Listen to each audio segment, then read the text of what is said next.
Hello, hello, hello. It's Brooke-Sidney here, your favorite mindset and manifestation coach. And today I really want to talk about this gap in manifestation, the one between when you have your desire and when you're hoping or wishing it manifests. And for most of us, it's right now. So I figured I would talk today about the experiences that I've had and some of my clients to help you in this in between, this gap where the 3D, the world in front of us, is not showing the desire that we have within us. So there's always a gap between our desire and the manifestation, right? There's always a gap. Unless you are one of those few and far between people that can manifest everything instantly.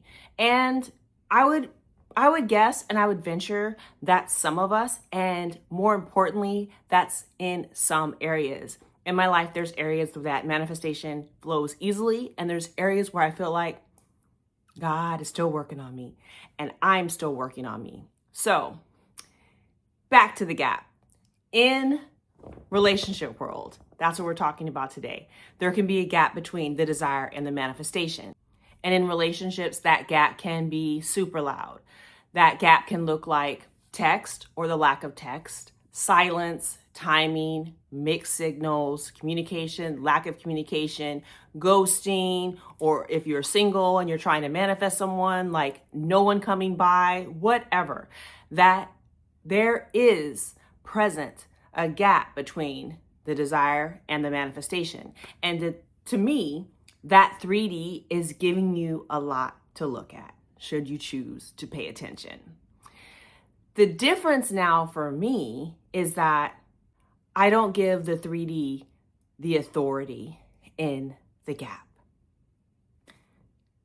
So let's talk about how I used to move in the gap, right? This time between when you have your desire and when the manifestation appears, right? When the 3D is like screaming it so loud.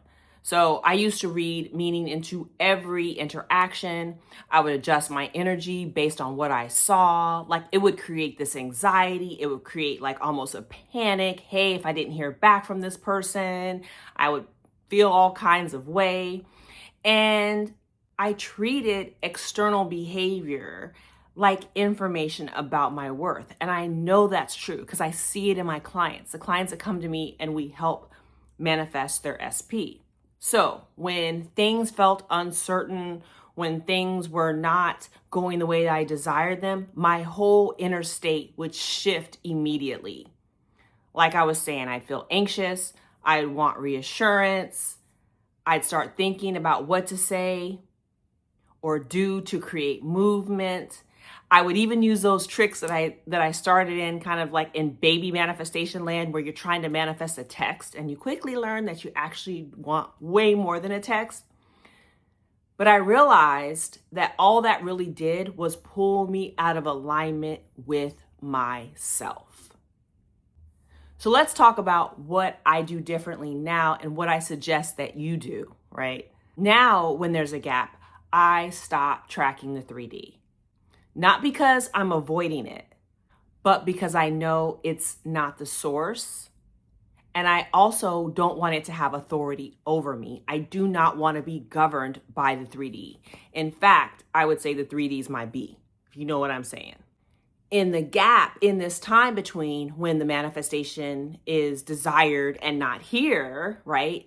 The how is not our job. Making it come is not our job. Actually doing all these things, trying to initiate movement is not our job. In fact, I would argue sometimes we are distracting ourselves with things that we are not supposed to be doing. In this gap, what I decided to do was work on my inner state first. My inner state and my identity and my self-concept. That's what I decided was the most useful for me to do, especially because I need to recenter myself in my life and put myself back on the pedestal. And secondly, that's the part that I can control. I can control me.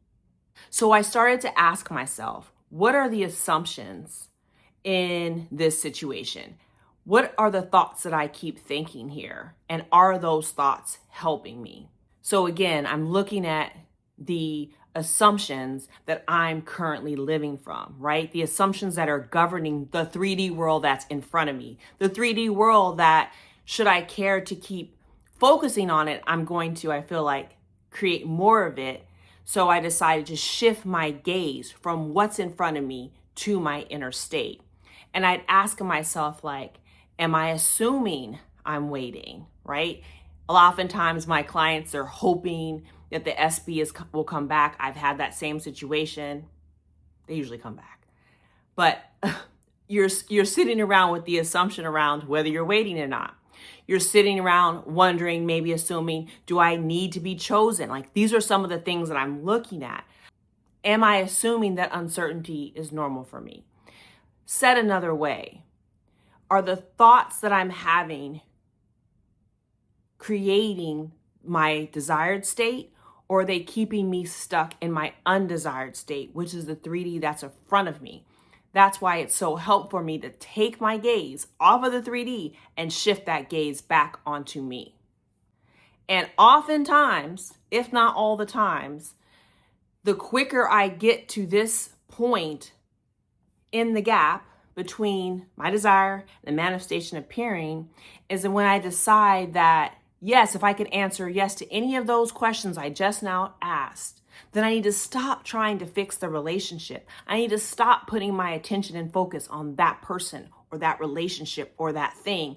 And again, I need to work on my self-concept. I need to stabilize it. So what does it mean to like stabilize my self-concept or to work on my inner state?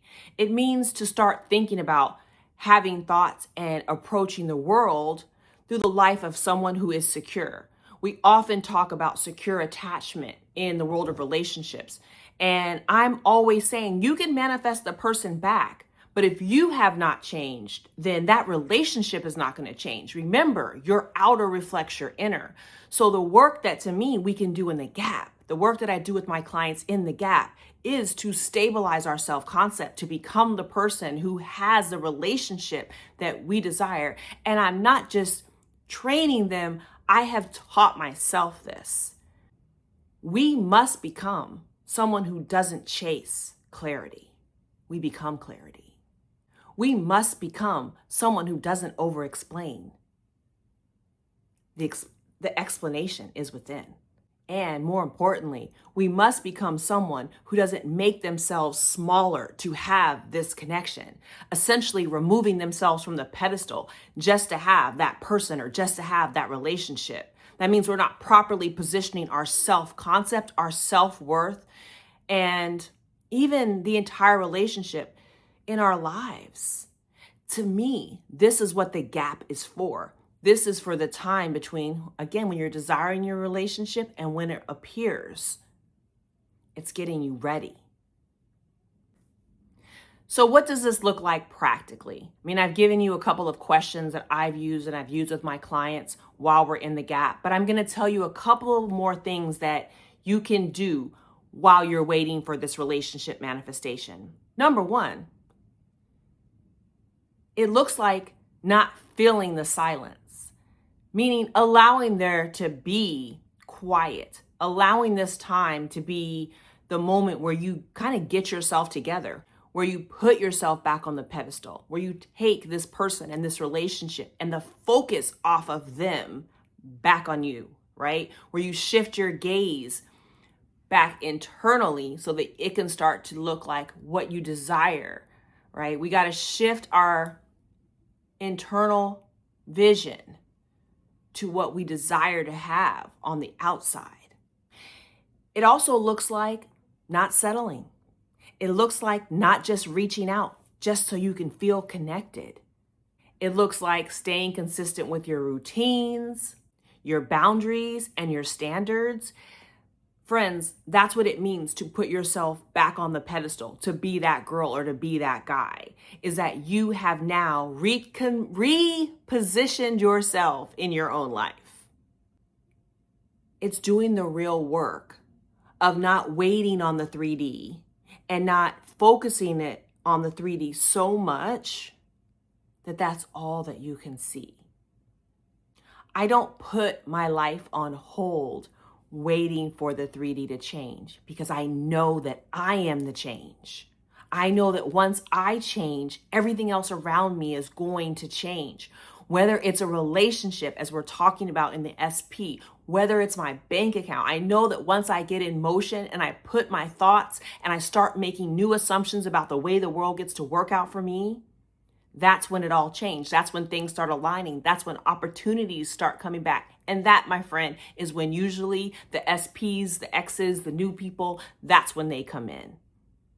I would say that I begin to live from the assumption that love is natural for me. Connection is natural for me. Having the kind of relationship that I want is natural for me. Healthy relationships are natural for me. Secure attachment is natural for me. Also, that clarity comes without force, and that I don't have to manage outcomes. Once I line up with myself, once I line up with my inner state, once I recognize and stop forgetting who I am and what I want, it all aligns to me. I'm now the natural receiver of all that is for me. And I'm in a place to actually hold the things that I truly want in my life and to require the best for me. So, what always happens to me is a couple of things. Here's a few things I've noticed. When I stay aligned with my inner state, one of two things happens. Either the relationship reorganizes itself in a way, now listen, that matches my self-concept. The one where I am treated amazingly, I'm loved, I'm cared for, I'm protected, I'm talked to properly, it's a healthy relationship. Right, it's matching my new self-concept, it's matching my new identity, or clarity arrives that shows me what is the next best outcome, right? It makes that next step completely obvious. Either way, there's no confusion, and I am back in my power. I haven't been focusing on the 3D, and I have a newfound assurance about what is available for me and what is best for me. And by the time the 3D shifts, I'm not desperate. I'm not reactive. I'm ready. And for most of my clients, I talk about this state of readiness, this state of taking it or leaving it. Because your 3D must conform to what you allow.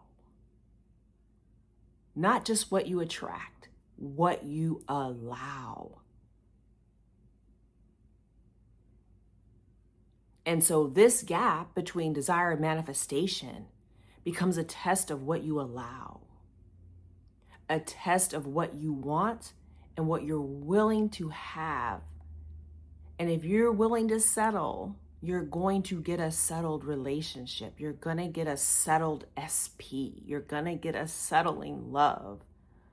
You're not going to get the love that you deserve until you require it.